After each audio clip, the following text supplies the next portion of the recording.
We'll face it together. As a family.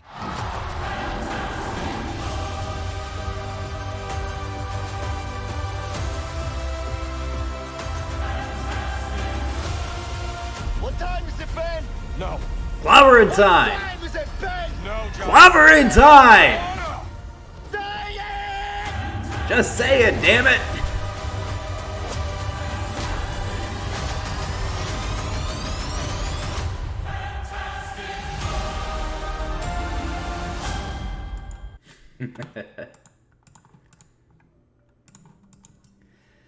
Howdy folks, got another Bladeslinger vlog for you, and sort of wrapping up my Fantastic Four content for a while. It's time to get my thoughts on the new movie Fantastic Four: The First Steps.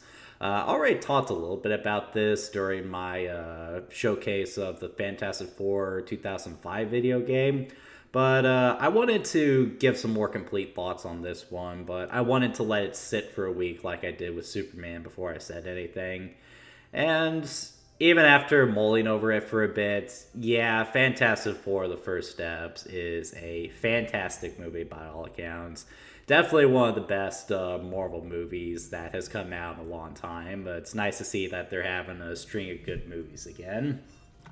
But I don't think a lot of people appreciate what a big deal it is to have such a good Fantastic Four movie. So the Fantastic Four in general, their debut in the 60s was basically where the modern comic book started, where instead of these perfect specimens of humanity that were about as interesting as a block of wood, you had actual human characters with human emotions and human flaws. It paved the way for the likes of X-Men, The Incredible Hulk, Spider-Man, and plenty of other stories on the DC side of things too. Like even DC would start taking its cues from Marvel when the Fantastic Four came out.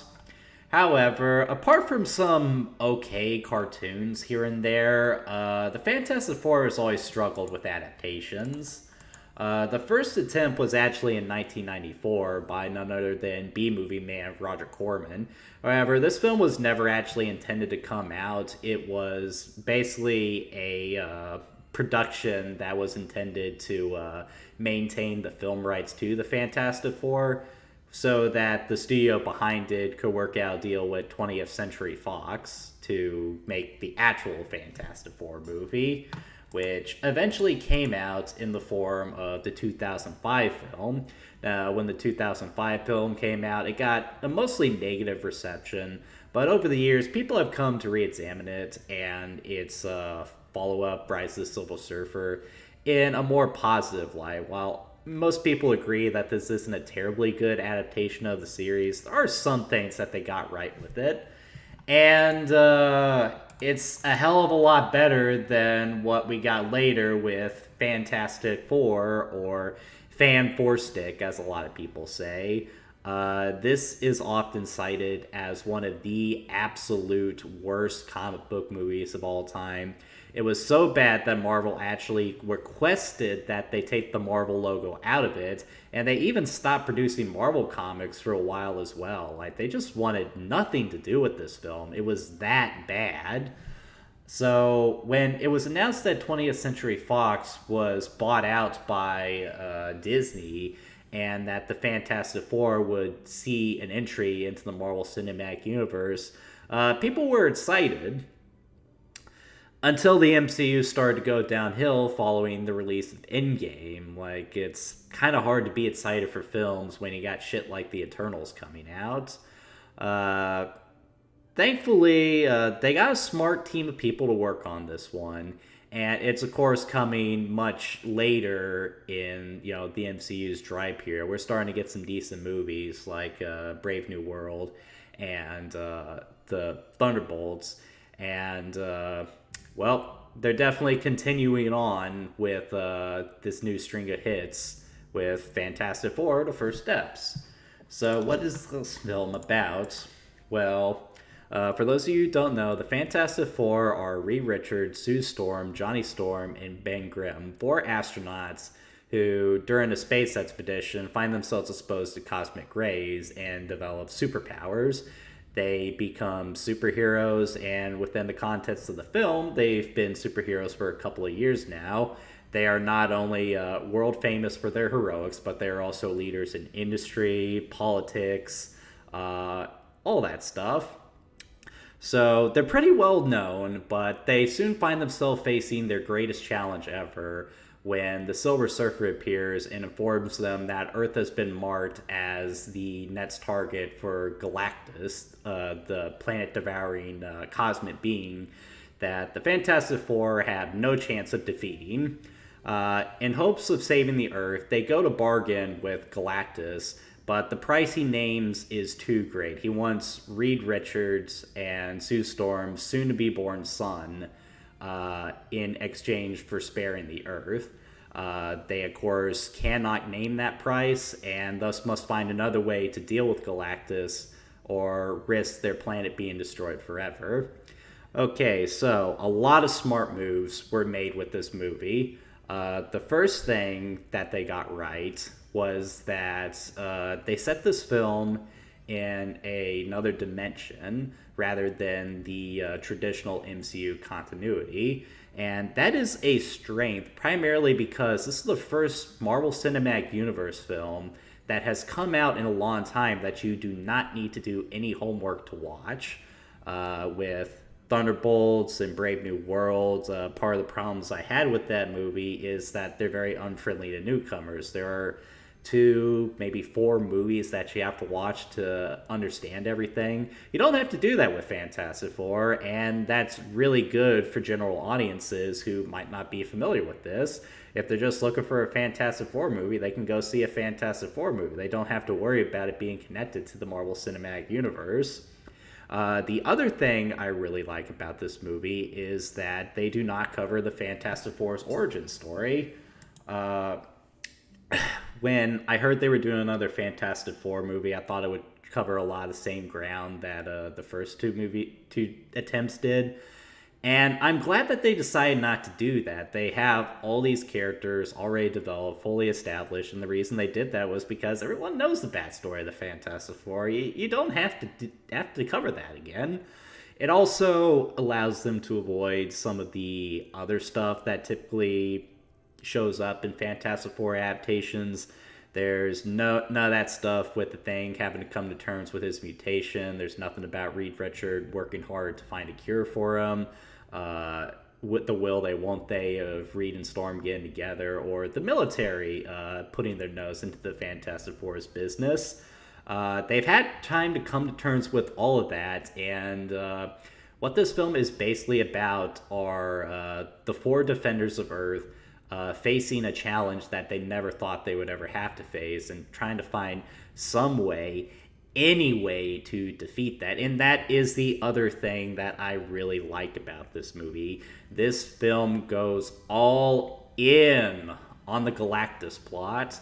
When I heard that they were doing this plot again, because they had already tried it with Rise of the Silver Surfer, which, again, I didn't think was a bad movie, but the big issue with that was that they didn't go all the way with it. But Fantastic Four: The First Steps does go all the way with it, and it really exposes how foolish the filmmakers were back in the day. They were so afraid that people would be turned off by the high concept or the absurdity of the plot. But here, like, it's just nice to live in a world where these concepts are accepted by general moviegoers. It's great. So, yeah, the setup for this film was absolutely outstanding and very well paced, too. Like, one thing that I really appreciate about this film was that it only clocked in about an hour and a half. Which is good because I've gotten so used to films being over 2 hours now. Like, the last Batman movie I saw was over 3 hours, damn it. But this film just flies by at a breakneck pace. Every moment is interesting. Every line of dialogue is intriguing. It's just such a well-made movie. Like, you can tell they worked really hard to get it right this time. This extends to the cast as well. All the actors they got to play the Fantastic Four turned in great performances. Pedro Pascal, as always, turns in a fantastic performance. when I heard that they had casted him as Reed Richardson, I was a little iffy on that. I thought maybe he was a little too cool to play Reed Richards, and also, no, I always it's a little strange because I never pictured Reed Richardson as Hispanic. But holy crap, he did a great job. As soon as he started talking, I just said to myself, holy shit, that's Reed Richards. And yeah, because like he's very nerdy, but he also has that charisma to him. He has this genius mind, but he's also kind of an idiot. He doesn't really understand social cues very well. And even though he has a clear idea of right and wrong, he can't help but think of every angle of this. Even considering if maybe the right choice would be to go over his newborn son, the one thing that he doesn't want to do. He doesn't want to do it, but he can't help but think about that because that's just the kind of person he is. Everyone else in the film is great. Susan Storm is really good in this movie. She is clearly the baddest member of the crew here. Definitely has the biggest hero moment as well. I also like that they made her a political leader as well. It gives her a little more personality other than just, Mr. Fantastic's wife. The character that really surprised me in the movie, though, was Johnny Storm, the Human Torch. In most adaptations, Johnny is portrayed as something of a himbo, male bimbo. But, and while that is still kind of here, you also do see the intelligence side of the character as well. Because of his interest in space travel and, the common gag in the comic books of the Fantastic Four having a thing for aliens, he does find himself attracted to the Silver Surfer, who we'll talk about later. And because of that, he actually applies himself to figuring out a message that was left by her. And through it, he is able to decipher her language. And because that unearthed the past she has, why she's working for Galactus, and everything that she's been doing before she came to Earth. And this is actually really good because it allows him to, deal with the Silver Surfer without actually having to fight her. It was definitely a great moment for him, and it just was so much depth for a character that I always just thought was this annoying hothead. So yeah, that was a really good piece of writing. The only member of the Fantastic Four who I felt was a little lacking in this movie was definitely Ben Grimm, the Thing. He has always been my favorite of the Fantastic Four, like with many, but it just didn't seem like he had a lot to do in this movie, and the reason for that was probably because he got so much screen time in the 2005 movies.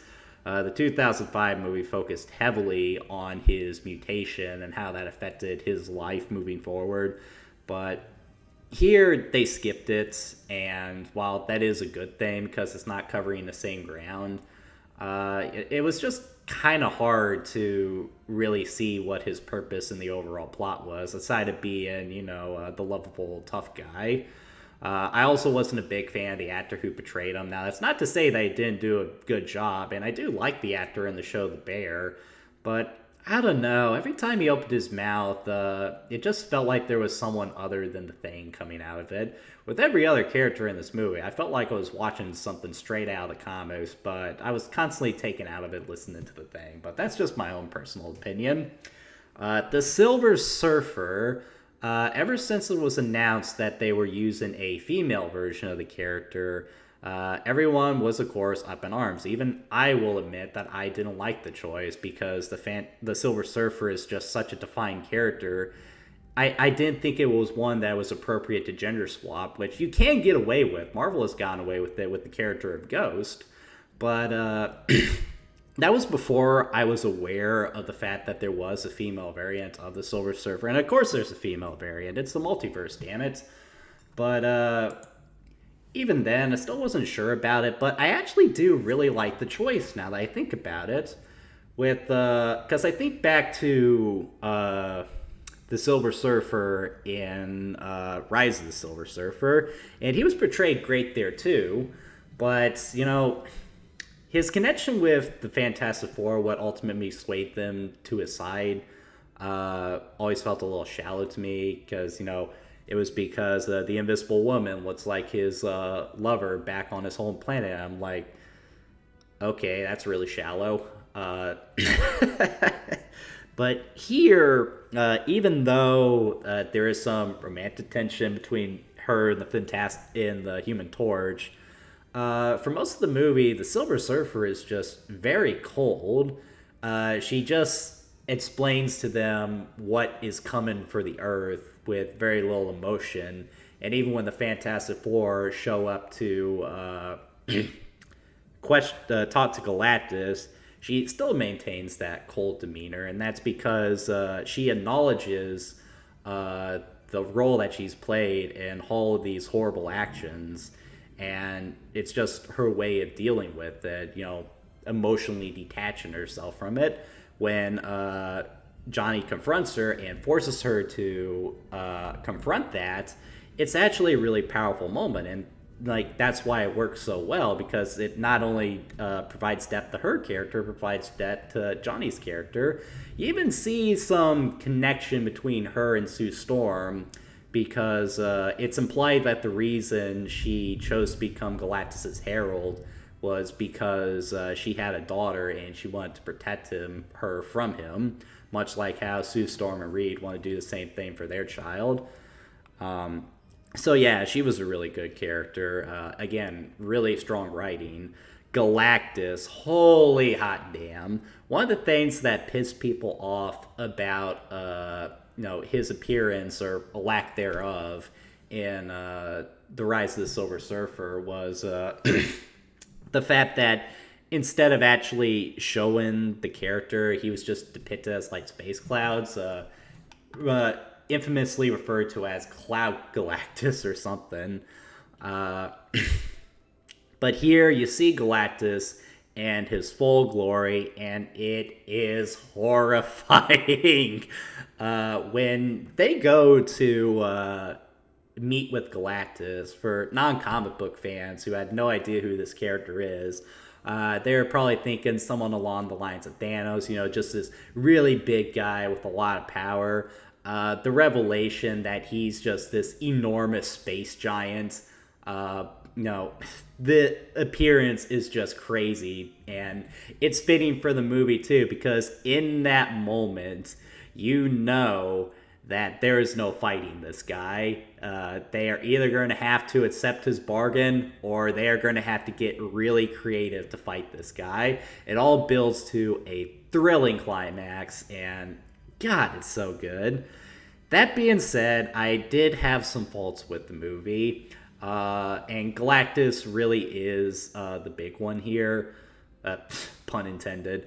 The thing about Galactus is that he's one of the more complex villains in the Marvel Universe, and I use the term villain loosely because he's more of a reoccurring antagonist than he is necessarily a villainous force.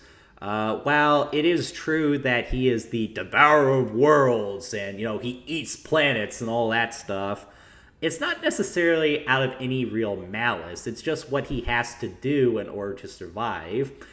He's no more evil than a hunter who kills a deer in order to survive out in the wilderness. And in the comics, most of the time Galactus at least has enough morality to seek out uninhabited planets. That's why he took on the Silver Surfer in the first place, because he promised he could help him do that. But there are still instances where he doesn't have any choice but to consume inhabited worlds, and Earth is an unfortunate instance of that. I don't feel like that came across enough in the film. I think that there should have been a moment where the Silver Surfer explains that that's the case, as if, trying to justify that. And I also feel like they could have established a little bit more why Galactus has so much interest in Franklin, Sue Storm, and Reed Richards' son. But, the mystery of it is also kind of compelling, but the result is Galactus being a little less more simple than he typically is. But I'm sure we haven't seen the last of Galactus. It's not like they're able to kill him in this movie. there are very few characters in the Marvel Universe who could take this guy down, and the Fantastic Four are not those people. And I love how they choose to deal with them too. It's a really good move. It's a really good move. I also commented on how I feel about the Thing in this movie. He just didn't do it for me. The actor playing him. And I was also really disappointed that it wasn't a practical effect that they used. It was CGI. But, what are you going to do there? I will say this, though. I love the retro futuristic vibe that they got going here. Like, this film just has its own unique style, and it's getting back to that winning formula that I always talk about with the Marvel movies. It wasn't about characters or themes, political motives, like all that crap that has ruined a lot of movies lately. It was just about depicting these characters in their own unique corner of the Marvel Universe, and then exploring how all those worlds connect through the bigger movies like Avengers and all that stuff. I am curious how this film is going to connect to everything, but at the same time, that's not really important, because what they needed to focus on here was making a good Fantastic Four movie, and it just brings me great joy. They finally got it right. It got so right. So yeah, if you haven't seen Fantastic Four yet, I highly recommend it. And I know someone in the comments is going to ask, which movie do I think is better between this and Superman? I would definitely say this movie is better than Superman, but I'm also going to state that Superman also had the more uphill battle. And for the uphill battle it had to face, I also think it did awesome. And I'm also going to say this to people who are going to call me a DC fanboy or a Marvel fanboy because of that statement. Who cares which movie is better? Both of them are good. Like, we have two really good comic book movies this year. And with characters who typically don't have good adaptations. Like, they're both wins. Let's just enjoy the wins and hope that it inspires better projects in the future.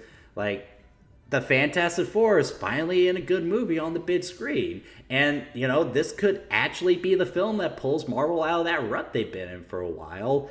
And, like, the Superman movie, it's also really good. And it could be the start of a beautiful new chapter for DC on the big screen. So let's just be happy that these movies are doing well at the box office, for crying out loud. But, yeah. Fantastic Four, great movie. Go see it in theaters, in IMAX if you can. And if you have the option, see a double feature with Superman, because both movies are excellent by all accounts. But that's going to do it for this one, guys. I'll see you next time.